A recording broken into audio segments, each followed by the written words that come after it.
Nah, bitonah itu ya menutupi atau menyembunyikan, tidak membicarakan hal-hal yang tidak manfaat atau ya membahayakan.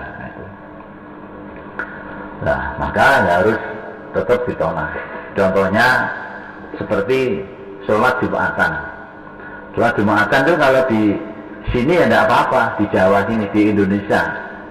Tapi kalau di Malaysia itu termasuk bitonah itu.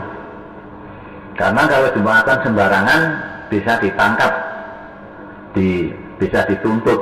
Karena masjid yang harus dibuat Jumatan harus masjid yang sudah diresmikan oleh kerajaan. Dan imamnya ya yang sudah mendapat tauliyah